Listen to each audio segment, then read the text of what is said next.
Have you ever done something financially, a decision, a sacrifice, a silence, not because you chose it, but because it was simply expected of you? In this episode, you will understand 3 things that most people in your position will never consciously examine. First, you will understand what a silent financial agreement is, and why your family almost certainly has one operating right now, without anyone knowing it has a name.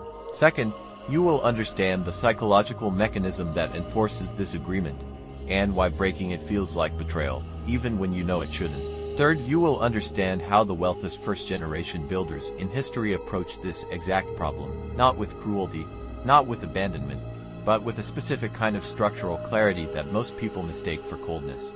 By the end of this episode, you will not just understand the agreement. You will be able to see it in your family, in your choices, and in the parts of yourself you have not yet examined. Pause. Let us begin. Think back to the last time you had an opportunity, a business idea, a financial decision, an investment, a conversation about your future that required you to think differently than your family has ever thought before. Now ask yourself honestly, before you made that decision, or before you had that conversation, did you run it through a filter? Not a financial filter, not a logical filter, a relational filter. Did some part of you, quietly, automatically, ask, what will they think? What will this do to us? Will I seem like I'm leaving? If the answer is yes, and for most people watching this, the answer is yes, then what you were experiencing was not caution. It was compliance. You were enforcing an agreement you never consciously signed. And here is the second, deeper question. How much has that agreement already cost you? Do not answer yet. Hold that question. We will return to it. Before we go further, I want you to locate yourself. Think of the most significant financial decision you have made or avoided in the past 2 years. Now choose, quietly, which of the following best describes your experience. I made the decision freely, based entirely on logic and long-term strategy, with no emotional interference from family dynamics. B. I made the decision, but I edited it first. I scaled it down, delayed it, or kept it private, to avoid friction with the people around me. C. I did not make the decision at all. Not because I lacked the means or the knowledge, but because something relational made it feel impossible or unsafe. D. I made the decision, but I am still managing the emotional consequences of it, the guilt, the distance, the unspoken tension it created. Pause. Choose quietly. 5, 4, 3, 2, 1. If you answered A, pay very close attention to what follows, because the agreement may be operating in you in a way that is not yet visible. If you answered B, C, or D, you already know something is here. This episode is your map. To understand the hidden agreement, you must first understand why it exists. Your parents, and their parents before them, were not irrational people. They were engineers of survival. In most African households, and in working-class households across the world, across cultures, across centuries, the fundamental operating logic was not wealth accumulation. It was risk minimization. When you are one medical bill away from collapse, one job loss away from hunger, one bad harvest away from debt, you do not think in decades. You think in weeks. And in that world, the greatest financial risk is not poverty, it is isolation. Because if your community turns its back on you, if you spend beyond your peers, if you educate yourself above your neighbors, if your language changes, if your ambitions make others uncomfortable, you lose the only safety net available to you. The community was the insurance policy. Loyalty was not a virtue, it was a survival mechanism. And so the agreement was formed, quietly, collectively, without a meeting, without a document, without anyone saying the words aloud. The agreement said, we do not move too far ahead. We share what we have. We do not accumulate privately. We do not separate ourselves. We belong to each other, for the conditions in which it was created. This was not a flaw. It was genius. But here is what no one told you. The conditions changed. The infrastructure of the modern world, banking, investment vehicles, legal ownership, compounding assets, does not operate on community loyalty. It operates on individual capital formation. The safety net is no longer the group. The safety net is the asset. And the agreement, brilliant, loving, necessary as it once was never updated. Pause. So it still runs. In your psychology, in your decisions, in your sense of what is acceptable. Ask yourself this. Are the financial boundaries you operate within the ceiling you have set for yourself? Consciously or unconsciously, your boundaries? Or are they the inherited walls of an agreement you adopted before you understood what you were agreeing to? Pause. Continue. Now I want to speak to something more difficult. Because the agreement is not just philosophical, it is emotional. And it is held in place not by logic, but by three forces that most financial education completely ignores. The first force is loyalty guilt. This is the feeling, sometimes conscious, sometimes not, that becoming wealthy is a form of abandonment. That if you build something your family cannot understand, you are saying something about them. That your success is a comment on their failure. It is not rational, but it does not need to be rational to be powerful. Many people, talented, intelligent, financially literate people, have dismantled their own progress at the moment of breakthrough because some part of them believed that moving forward meant leaving people behind. The second force is tribal identity compression. This is the unspoken demand that you remain legible to your origin community. That you dress similarly. That you spend similarly. That you do not develop habits, language, or ambitions that make people uncomfortable. When you begin to operate at a different financial level, even a modestly different level, you become harder to read. And people who cannot read you begin to feel unsafe around you. And because you have been trained since childhood to prioritize relational safety over personal advancement, you compress yourself. You shrink. You apologize for your growth. You redistribute your resources before they can compound. The third force, and this is perhaps the most invisible, is the performance of financial normalcy. This is where the agreement becomes most expensive. It is the obligation to spend in ways that prove you are still one of them.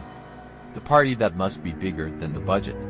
The relative who expects the loan that will never return. The occasion that requires the outfit, the contribution, the gesture that signals, I have not forgotten where I come from. Individually, each of these is small. Collectively, over a decade, they represent an enormous transfer of capital from your future to the maintenance of a social status that does not build wealth. Pause. And the cruelest part. No one is asking you to do this. No one is holding a document. No one issued a threat. You are enforcing the agreement on yourself. Because that is what agreements do when they are deeply enough installed. They do not require external enforcement. They become your conscience. Here is the question I want you to hold. If the people who love you the most are the primary enforcers of the agreement that is limiting you most, what does that mean for how you move forward? Do not answer yet. We will return to this. What the first millionaire understands that others don't. Loyalty and financial architecture are not the same conversation. Most people in survival mode believe that love is expressed through money, through access, through availability, through the willingness to give what you have whenever it is needed. The first millionaire understands something different. They understand that love and liquidity must be managed separately. That you can love your family deeply and still protect your capital with discipline. That you can honor your origin without funding its limitations. That being present in relationship does not require being absent in financial strategy. This is not a cold idea. It is not a cruel idea. It is, in fact, the most generous idea available to you. Because a person who builds wealth creates options for themselves and eventually for the people they love, that a person who redistributes prematurely never can. You cannot pour from an empty structure. Consider Aliko Dangote, not the empire, not the numbers, not the narrative of Africa's wealthiest man. Consider one specific trait. Dangote did not come from nothing. He came from a family of traders, a community with its own relational expectations, its own agreements, its own definitions of what wealth looks like and who it belongs to. And yet at a critical juncture in his development, he made a decision that required him to separate his personal capital formation from the communal consumption model around him. He did not abandon his community, he built it. Eventually, he employed hundreds of thousands of people from it. But he understood, before most of that was visible, that you cannot build infrastructure while simultaneously redistributing the materials. The identity trait to extract is this: he decided what the capital was for before the pressure to redirect it arrived. He had a prior commitment to the structure, to the vision, that was stronger than the social gravity of the agreement. That prior commitment is what separated his trajectory from others who began in similar conditions. Return to viewer. You do not need Dangote's resources to use Dangote's principle. You need a prior commitment. A decision made before the pressure arrives about what your capital is for and what it is not for. Let me make the agreement visible through numbers. I want you to compare to people, same income, same family background, same city, the survival model, person A. Monthly income, 500,000 or your local equivalent. Monthly obligations enforced by the agreement. Family contribution, 80,000. Social obligation spending events, loans, appearances, 60,000. Reactive giving crisis requests, 40,000 average. Total agreement cost per month, 180,000 available for wealth building, 320,000.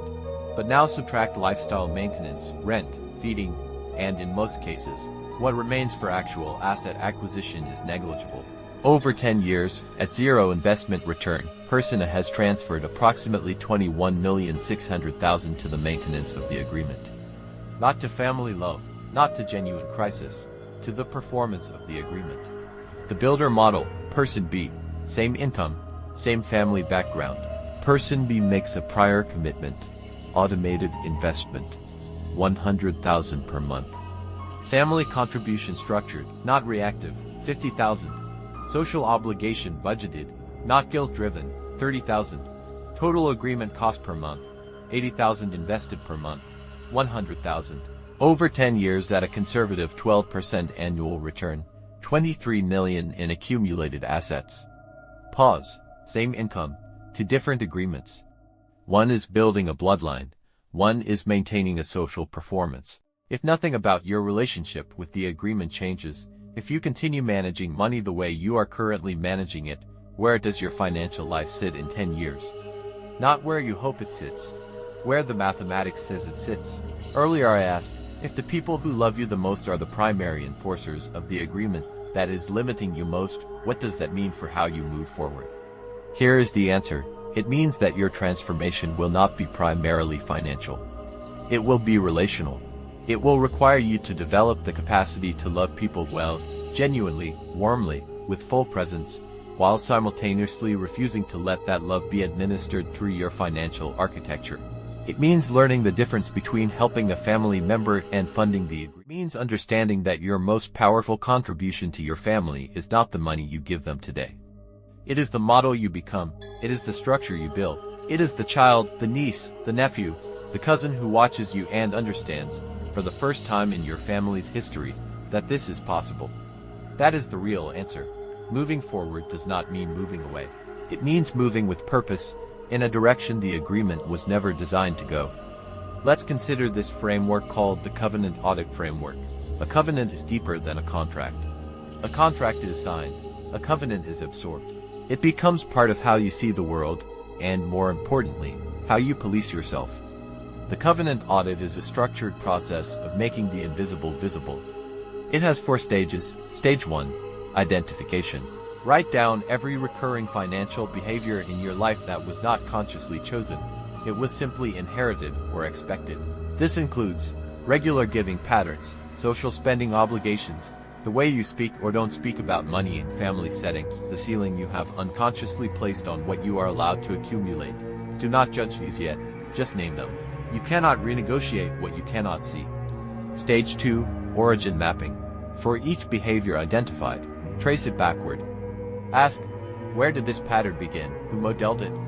What survival logic was it designed to serve? This is not blame work, it is archaeology. You are trying to understand the original function of each covenant clause, because understanding the function allows you to evaluate whether that function is still necessary. Stage 3, cost calculation. For each pattern, calculate the approximate annual financial cost, not to shame yourself, to make the agreement legible. When you can see that a specific covenant clause costs you 500,000 per year and builds no asset, you are no longer operating from guilt. You are operating from information. Stage 4, conscious renegotiation. This is the most delicate stage. For each clause you have identified and costed, make a deliberate decision. Do I continue this? Do I restructure it? Do I discontinue it entirely? Some covenants are worth keeping. Genuine family support, structured and sustainable, is not the enemy of wealth. It is part of the builder's identity, but it must be chosen, not compelled. The moment you choose it, it stops being an agreement that runs you, It becomes a value that you express. And that is an entirely different relationship with your resources. There is a man I want you to know about. His name is Emmanuel. Emmanuel was the third child of 6. His father drove a commercial bus for 23 years, same route, same hours, same earnings, until his knees gave out and the bus gave out at roughly the same time. His mother sold provisions from a small shop outside their compound. She knew every customer by name. She extended credit freely. She was beloved in the neighborhood. Emmanuel was brilliant. Not just intelligent, brilliant. The kind of mind that sees patterns before others see problems. He studied accounting. He worked for a mid-sized firm. By 31, he had saved enough to make a significant investment, a plot of land in an area his research told him would appreciate substantially within 5 years. He ran the numbers 40 times. He knew what he was doing. And then his mother called. His eldest brother's child was ill. The hospital required a deposit. The amount was exactly what Emmanuel had set aside. He gave it, not because he was forced to, because he couldn't not give it, because his mother's voice carried a weight that no spreadsheet had ever accounted for. Because in his family, money in the hand was money available, and availability was love, and to have and to withhold was a form of moral failure so deeply installed that he felt it in his chest before he felt it in his mind. The land appreciated by 40%. Within 18 months, Emmanuel was not on it. He did not speak bitterly about it. He is not a bitter man. But in the quiet of his own accounting, in the private ledger he keeps in the part of himself no one sees, he has calculated, carefully, what the agreement has cost him. It is not one transaction. It is 15 years of transactions. Small ones, medium ones, a few large ones. Each one defensible, each one loving. Each one, in isolation, a beautiful expression of family solidarity. Collectively, they represent the financial distance between where he is and where his mind, his discipline, and his capability should have taken him by now. He is not a failure. He is a man who became the financial infrastructure of a system that never had a plan to replace him. And here is the part that is hardest to say. No one in his family knows this. Not because they are cruel, not because they do not care, but because the agreement does not require understanding. It only requires compliance. And Emmanuel, brilliant, loving, disciplined Emmanuel, complied. Every single time. I want you to sit with that story. Not with pity, not with judgment, with recognition. Because the details may be different. The currency may be different. The country may be different. The names are certainly different, but the structure is the same in Lagos and London, in Accra and Atlanta, in Nairobi and New York. The agreement does not have a passport. It travels in the family, and it will travel to your children, unless you are the one who finally names it, audits it, and makes a different decision. Long pause. Emmanuel is not a cautionary tale. He is a mirror. The question is not what he should have done. The question is, what will you do differently? Most people believe taking care of your family and building personal wealth are two competing priorities, and a good person chooses family. But the first millionaire understands, taking care of your family through a sustainable structure is the most powerful form of care available. Reactive giving depletes you and changes nothing. Strategic building creates a legacy that outlives the giver and transforms the family system at the root. Pause. If this is true, if the most loving thing you can do for your family is to build something that outlasts you, what does that say about how you have been defining love in your financial decisions? Pause. Let that question do its work. Here are 5 concrete actions. These are not suggestions. They are the beginning of your covenant audit. Action 1. Name the agreement. In a private journal, not a shared document, not a conversation yet, write down the specific financial behaviors in your life that are driven by obligation rather than choice. Give them names, make them visible. Action 2. Calculate the annual cost. Take the 3 most recurring obligation-driven expenditures and calculate their annual total. Write the number down, look at it. This is the beginning of clarity. Action 3. Separate the covenant clauses. Divide your obligations into 2 categories. Genuine values, things you would choose freely, even with full financial awareness.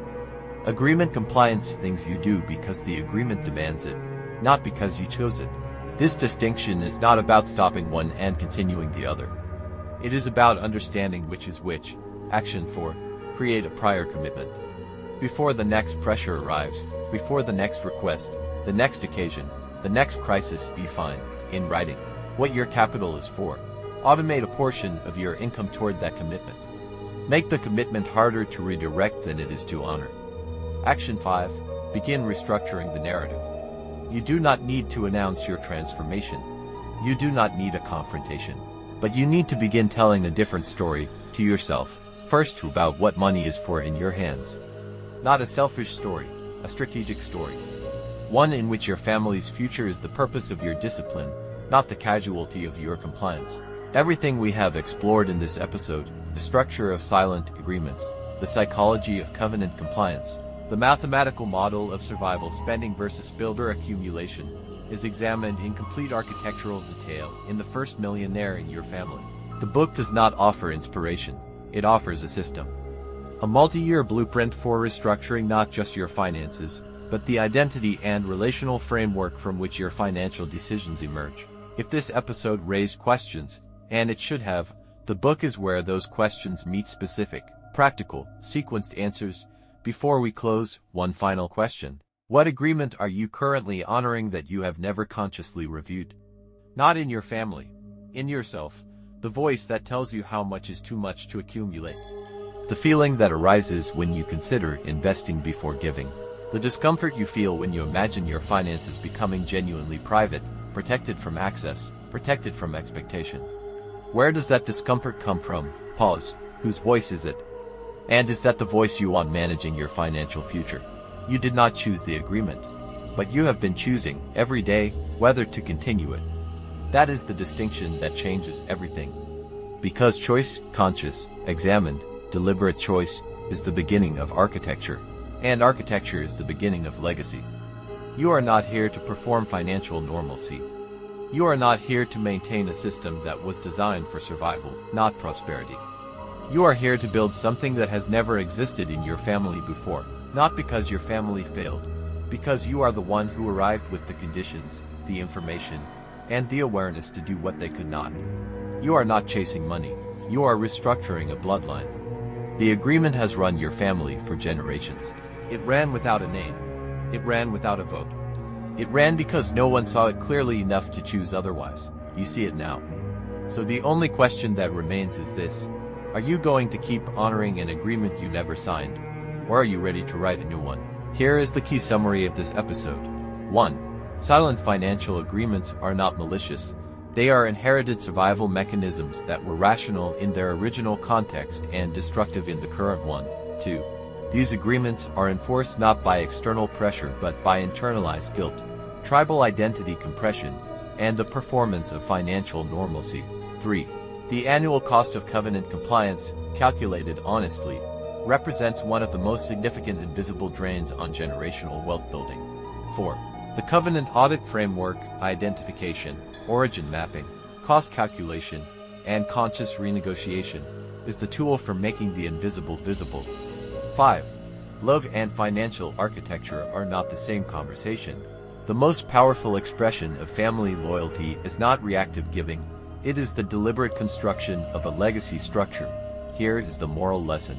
The agreement that keeps your family financially stuck was never written, which means the agreement that sets them free will have to be written by you. An actionable plan you must start implementing from today. Write down every financial behavior driven by obligation rather than conscious choice. Calculate the annual total of your 3 most costly agreement obligations. Separate genuine values from covenant compliance in your giving patterns. Create a prior commitment. Automate investment before social pressure arrives. Begin privately restructuring your internal narrative about what your capital is for. Before we move into the next phase of this journey, you need to understand something clearly. What you are watching here is not the full system, it is the initiation.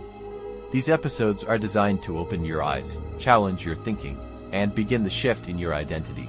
But identity alone is not enough, because awareness without structure does not produce results, and that is where the book comes in. The First Millionaire in Your Family. This book is not a supplement to the series, it is the blueprint behind it. Every idea you are hearing here, every concept you are beginning to understand, every shift you are experiencing, is fully structured inside the book. Line by line, framework by framework, Step by step, the videos initiate you. But the book installs the system. If you are serious about becoming the first millionaire in your family, you cannot rely on scattered understanding. You need structure. You need a reference. You need something you can return to again and again as your thinking evolves. Because this journey is not about temporary motivation. It is about long-term transformation. And transformation requires a system. The book will help you understand your inherited financial identity at a deeper level. Break patterns with clarity, not emotion. Build a structured approach to earning, allocating, and growing capital. And most importantly, it will guide you in building wealth that does not end with you, but continues into the next generation. So as you continue watching this series, do not treat it like entertainment. Treat it like instruction. Watch the episodes and study the book alongside it, because that combination is what creates real change. Now, as we move forward, the journey becomes deeper, more precise, more confronting. Because once you begin to break the agreement, you must begin to examine the beliefs that created it. And that leads us directly into the next episode. Now you have seen something most people never see. Not because it is hidden, but because it is normalized. You have seen the agreement. You have traced its influence in behavior. You have begun to measure its cost. You have started to recognize where your decisions are not entirely your own. And once that awareness enters your mind, something changes. You can no longer move unconsciously. You begin to notice patterns in real time. You begin to question decisions that once felt automatic. You begin to feel a quiet tension between who you have been and who you are becoming. But this is where the journey deepens. Because breaking the agreement is not the final step, it is only the exposure. The real transformation begins when you start asking a more uncomfortable question. If the agreement shaped how you act, what shaped how you think? Because behavior is only the surface. Underneath behavior is belief, and belief is far more powerful. Belief determines what feels possible. Belief determines what feels risky. Belief determines what feels like you, and what feels foreign. So even if you begin to change your actions, if the belief system underneath remains untouched, you will eventually return to the same patterns. Not because you want to, but because it feels familiar. And this is why many people try to change their financial life, and fail. They adjust behavior, but never reconstruct belief. They try to earn more, but still think the same way. They attempt discipline, but still carry inherited limitations in their thinking. And over time, the old identity quietly reasserts itself. So now the question becomes deeper, not just, what agreement have I been following? But, what do I actually believe about money? And where did those beliefs come from? Because if you cannot answer that question clearly, then even your desire for wealth may be built on borrowed thinking. And that leads us directly into the next level of this journey. In the next episode, we confront one of the most dangerous illusions ever passed down through generations, the belief that hard work alone creates wealth. It sounds logical, it feels true, it is respected, encouraged, and deeply embedded in family identity. But if you look closely, you may begin to notice something uncomfortable. In many families, people have worked hard for decades, and yet, wealth never arrived. Income came, bills were paid, responsibilities were handled. But true wealth never accumulated. So the question is unavoidable. If hard work is the answer, why has it never produced the result? Episode 3. Why working hard has never made anyone in your family wealthy? This is not an attack on effort. It is a redefinition of it. In that episode, you will begin to understand why effort without structure leads to stagnation, why income alone cannot create lasting wealth, and why the first millionaire in a family must think beyond labor into systems, leverage, and intentional design. You will start to see that effort is not the problem, but it has been misunderstood. And that misunderstanding has cost generations, decades of potential wealth. Because here is the truth most people are never told. You can work hard your entire life and still remain in the same financial position, not because you failed, but because you were operating inside a model that was never designed to produce wealth. So as you prepare for the next episode, sit with this quietly, look at your family, look at their effort, look at their consistency, Look at their sacrifices, and then ask yourself, if hard work has always been present, why has wealth always been absent? That question is where everything begins to change. I will see you in episode 3. This channel is not about motivation. It is about transformation. Every video you watch here is one step closer to becoming the first millionaire in your family. Not through luck, not through hype, but through discipline, structure, and long-term thinking. We are building thinkers. We are building investors. We are building legacy creators. And if you stay here long enough, apply what you learn, and study the blueprint inside the first millionaire in your family, you won't just change your income, you will change your bloodline. So if this video shifted your thinking even a little, subscribe, because this is not just content. This is preparation, and 10 years from now, you'll either look back and say, I started when it was small, or, I wish I did. Choose wisely. I'll see you in the next lesson.